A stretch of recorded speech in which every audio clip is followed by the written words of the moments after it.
हरे कृष्णा। राधे राधे। नमस्कार प्रिय भक्तजनों, आज मैं लेकर आई हूँ सरतिला एकादशी की व्रत कथा।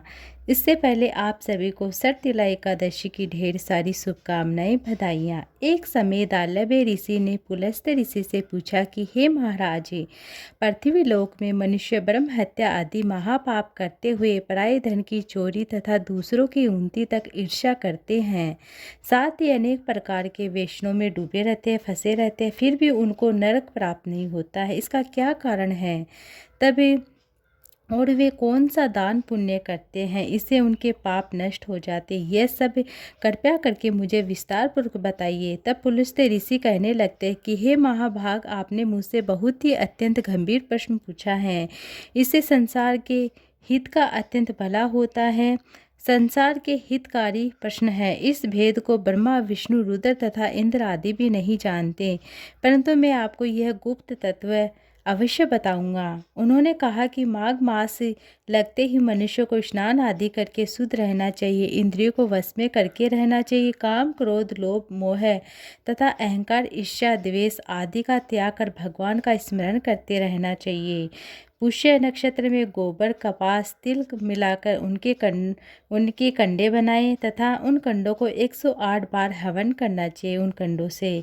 और दिन मूल नक्षत्र हो और एकादशी तिथि हो तो अच्छे पुण्य देने वाले नियमों को ग्रहण करते रहना चाहिए। स्नान आदि नित्य निवर्त से निवृत्त होकर सब देवताओं में देव श्री भगवान श्री हरि विष्णु की पूजा करे और एकादशी व्रत पालना करे। एकादशी व्रत धारण करने से पहले एकादशी व्रत का संकल्प लेना चाहिए।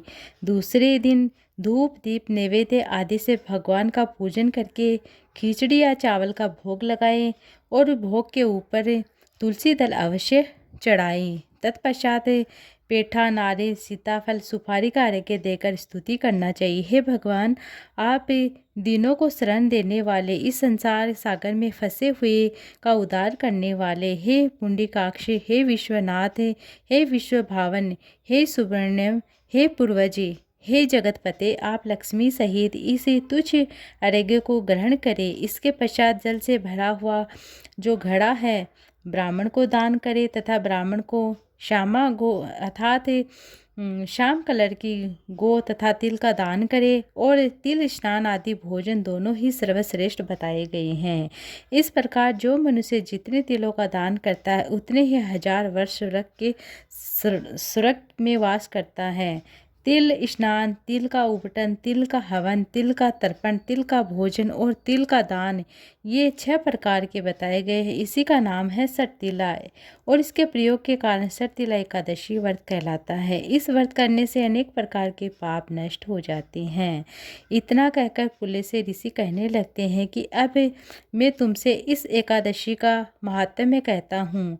एक समय नारद जी ने भगवान श्री हरि विष्णु से यही प्रश्न किया था कि भगवान ने जो सरतिला एकादशी का महात्म्य नारद जी से कहा था सो मैं तुम्हें कहता हूँ, ध्यान से सुनना।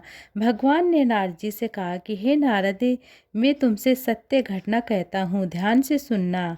प्राचीन काल में मर्त्युलोक में एक ब्राह्मणी रहती थी। वह सदैव व्रत किया करती थी। एक समय वह 1 मास व्रत करती थी। इससे उसका शरीर अत्यंत ही दुर्बल हो गया था, पतला हो गया था, वो दुबला हो गया था। यद्यपि वह अत्यंत ही बुद्धिमानी थी, तथापि उसने कभी देवताओं तथा ब्राह्मणों के निमित्त अन्न या धन का दान नहीं किया था। इसमें मैंने सोचा कि ब्राह्मणी ने व्रत आदि से अपना शरीर शुद्ध कर लिया, अब इसे विष्णु लोक को मिल ही जाएगा, परंतु उसने कभी अन्न का दान नहीं किया था। इससे उसकी तृप्ति होना कठिन।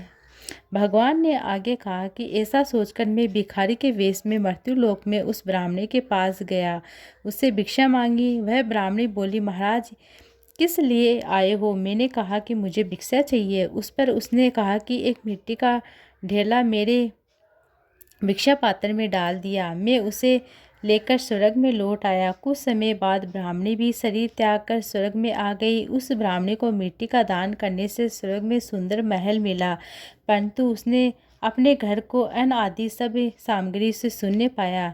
घबराकर वह मेरे पास आई और कहने लगती है कि भगवान, मैंने अनेक व्रत आदि अधिक अनेक व्रत पुण्य पूजा पाठ किए हैं, परंतु फिर भी मेरा घर अन्न आदि सब वस्तुओं में शून्य है। इसका क्या कारण है? इस पर मैंने कहा कि पहले तुम अपने घर जाओ और देव स्त्रियाँ जाएगी तुम्हें देखने के लिए। पहले उनसे सरतिला एकादशी का पुण्य और विधि सुन लेना, तब द्वार खोलना। मेरे ऐसे वचन सुनकर वह अपने घर चली गई।